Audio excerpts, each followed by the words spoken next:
نحمدہ ونصلی علی رسولہ الکریم اما بعد فاعوذ باللہ من الشیطان الرجیم بسم اللہ الرحمن الرحیم السلام علیکم ورحمۃ اللہ وبرکاتہ۔ کیسے ہیں آپ سب؟ امید کرتی ہوں آپ سب خیر عافیت سے ہوں گے۔ آئیے شروع کرتے ہیں اپنا آج کا سبق، جس میں ہم مخارج کے بارے میں پڑھیں گے۔ تو سب سے پہلے ہم جانتے ہیں مخارج کا معنی۔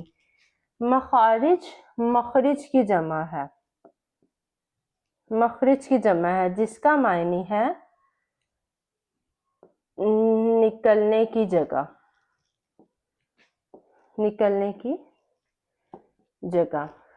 اب ہمارے پاس مخارج کے 5 مواقع ہیں جو کہ میں آپ کو بتاتی ہوں۔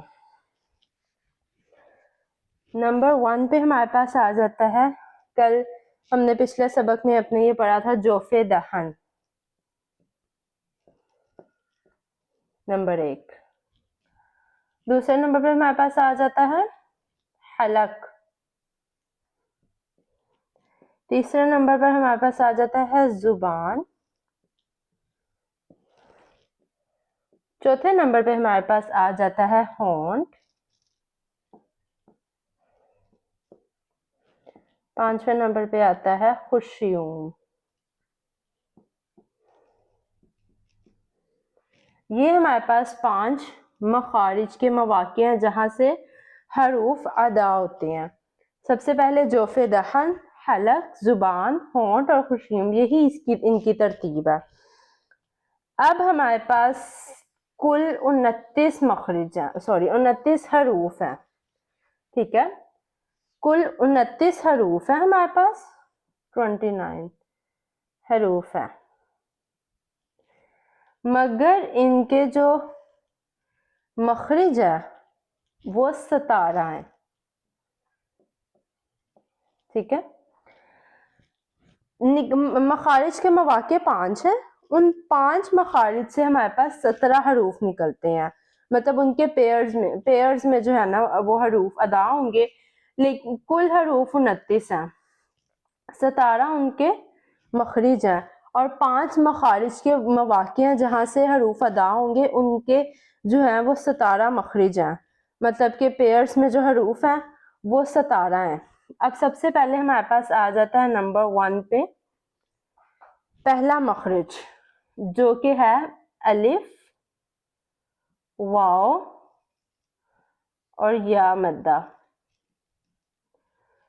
الف، واو، یا مدہ، یہ ہمارے پاس ہے پہلا مخرج، یہ ادا ہوتا ہے جوف دہن سے، ٹھیک ہے؟ دوسرا مخرج ہمارے پاس آتا ہے حمزہ، ہا، ٹھیک ہے؟ یہ ادا ہوتا ہے اقصی حلق سے،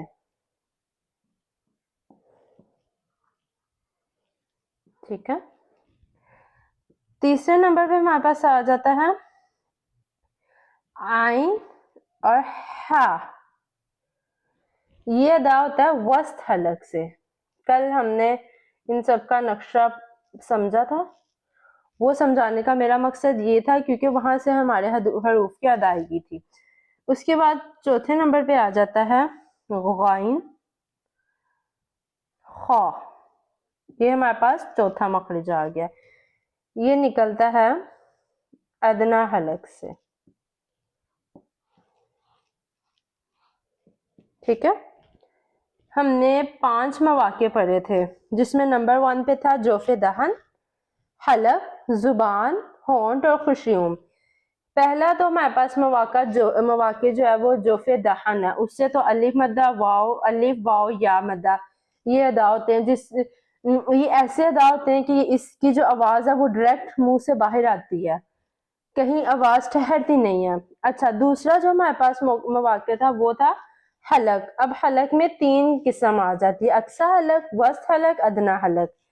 اب ان میں 6 حروف ادا ہوتے ہیں، ان کو حروف حلقی کہتے ہیں، ان حروف کو حروف حلقی کہتے ہیں۔ 6 ہمارے پاس حروف حلقی ہیں، حمزہ، ہا، عین، ہا، غین، خا، لیکن ان کو جو ہے وہ الگ الگ بتایا ہوا ہے۔ اقصی حلق سے حمزہ، ہا،